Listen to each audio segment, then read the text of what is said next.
Hey, everybody, welcome into episode 20 of the Jack Cohn podcast. Today, I'm joined alongside my very special guest, Tim Barbalace of 1057 The Fan. Tim, why don't you just tell everybody who might not know who you are what you do with 1057 The Fan? Sure. I co-host our afternoon drive Inside Access with Jason Lockenfor, Ken Wyman, and myself. I host our Orioles pregame for road games, and that's rotating co-hosts. So Ryan Ripken's there, Mike Bordick, Jim Hunter's there, and heck, training camp starts next week. So I also do our Ravens pregame with Vinny and Mike Preston. Yeah, so let's get right into it. What is your thought? What are your thoughts, or just one thought on the Orioles this season? Obviously, they're not doing too hot, but they've looked better as of late. Yeah, I mean, I guess the one word, and I know Mike Elias used it a lot when he met with the media last week, is disappointing. I think there's no way around that. They just have not lived up to expectations, coming off a 100 win season 2 years ago. They made the playoffs again last year, but you saw them kind of fade in the second half. And I think we all were hoping for more in the offseason in terms of acquisitions, in particular with the starting pitching, and they didn't end up coming. And unfortunately, it's just also been a ton of injuries. And obviously, every team deals with injuries, but it's definitely been an inordinate amount of injuries for the Orioles from jump. For sure, Cows are missing a few months. Grayson hasn't thrown a single pitch. Jordan Westberg missed a ton of time. You already knew that Bradish and Tyler Wells were coming off Tommy John, and that's only, I feel like a drop in the bucket. So definitely disappointing. And I think now we're all kind of just interested in seeing how Mike Elias operates with the upcoming trade deadline. Yeah, and speaking of the trade deadline, there's been mock trades, not mock drafts, mock trades pretty much all over social media. I think there's maybe four players who I haven't seen on a mock trade. It looks like, and obviously with the trade of Brian Baker, who everybody thought, oh, like I don't even think anybody would say, oh, Baker's not going anywhere because he just doesn't come into your mind because he was under contract until 28. And the thought is, okay, you're 8, 9 games under 500. Trade away some of the guys who have contracts ending at the end of this year. So who's your untouchable? Untouchable. So I'm with you in the fact that anyone on expiring contracts, I mean, you're obviously open for business there, whether it's a Ryan O'Hearn, a Cedric Mullins, you can go to the bullpen with Sir Anthony Dominguez, Gregory Soto, Kittredge. I mean, heck, even Charlie Morton, I think, has pitched himself into an interesting situation, which no one could have seen a couple of months ago. But hey, that could be an interesting piece for a winning team. And as far as untouchables, obviously you're not willing to part with any of the young core, at least hurt, but Gunners, the Westbergs, Cowser, like Jackson. No, I mean you're not listening on any of those guys. I think the most interesting name and a name that I definitely struggle with when he's brought up is Felix. And Felix has 2 more years. And look, if you're Mike Elias and he already came out and said this isn't a rebuild, this is a retool. We're trying to get back for 2026. Look, Felix Bautista is looking like Felix Bautista again, and Right. he's a weapon, and that's obviously extremely attractive for any team that's going to be playing games in October to have that shutdown guy in the ninth inning, and he has control, which makes him very valuable in the trade market. I'd have to be blown away with a trade. Not saying that he's completely untouchable, but I'm not necessarily looking to trade a Felix Bautista. I think he's the interesting line, right? Like there's a couple of guys, Ramon Laureano, for instance, where he's got the club option next year. Do you sell high on him? Because no one really saw this season come for him. I mean, another interesting name that has control beyond this year, Ramon Urias, maybe. But as far as untouchables, it's the young core, and I'm not looking to get rid of Felix. Now, if I'm blown away by a trade offer, that we'll talk, but that's kind of the line. Right. And obviously, as a radio show, you guys get to hear some fan opinions. What's one of the craziest calls you guys have gotten about maybe Orioles or trade deadline, if that's specific? Oh gosh, craziest calls. I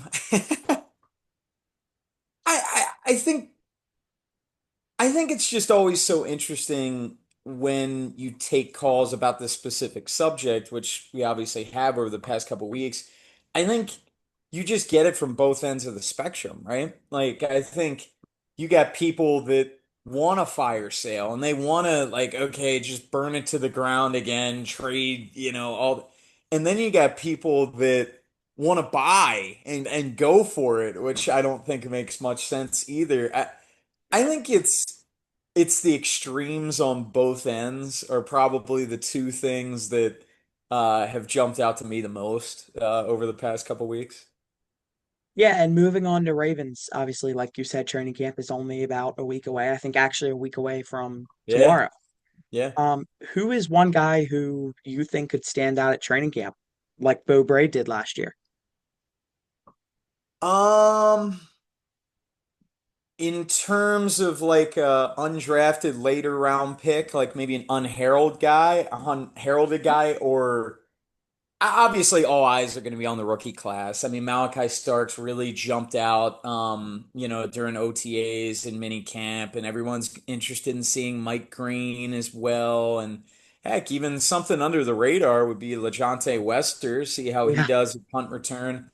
Of course, all eyes are going to be on Tyler Loop and the kicking competition there. In terms of an under the radar guy, and you mentioned Bo Braid. I'm I'm looking at him, and I'm also looking at Sanusi Kane, who was a seventh round pick from them last year, where John Harbaugh really talked him up a decent bit. And I think, you know, it's obviously an extremely good roster. It's a really good roster where we're kind of nitpicking areas.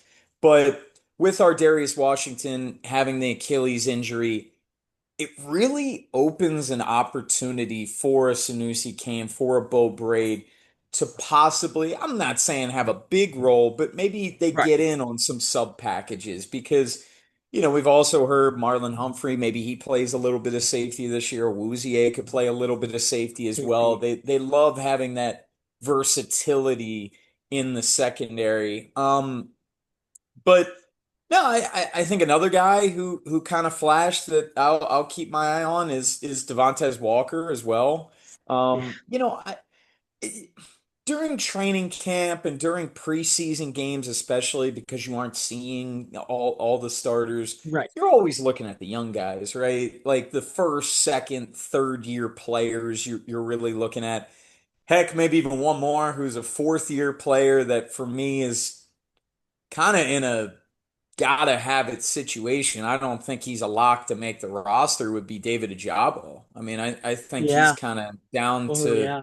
his last chance here, and I think Yeah. he's going to have to really earn his spot on the roster. Where now you got six guys at edge that are vying for maybe five spots you think of. And people forget about Adiza Isaac as well, because he was hurt a lot last year. And TJ Tan, there's a lot of guys. I feel like I'm naming half the roster, but there's a lot of interesting young guys that I always like seeing. Okay, who's going to take that next step in Right. 2025?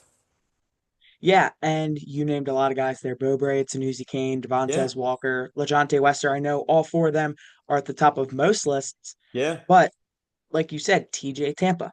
yeah, He's another guy who he was drafted last year, correct? yep, And yep. injuries just kind of got to him. And I think, He was a fourth round pick, and he was one of those guys that a lot of people thought, wow, like the Ravens got a steal in the fourth Steele, round pick, right. and that was kind of the national narrative talking about Tampa. And Tampa's also got that ideal size that they look for in their Yep. secondary, that 6'1", 6'2", that guy with some length.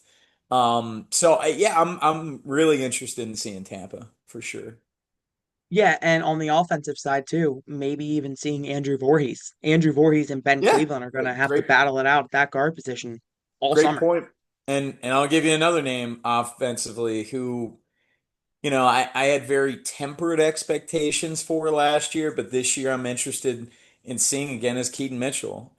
Yep, And Keaton Mitchell, I think a lot of people probably jumped the gun a bit with him last year. That was a serious, serious knee injury that he suffered in that Jacksonville game in 2023, where I thought anything you got out of him last year was a bonus, where now he's another year removed from the injury, the surgery, where if he could look anything close to what he to, was in right, 2023, I mean, with the Derrick Henry and Justice Hill, they just complement each other so well. But you throw in a Keaton Mitchell, it's just another weapon in a loaded offense.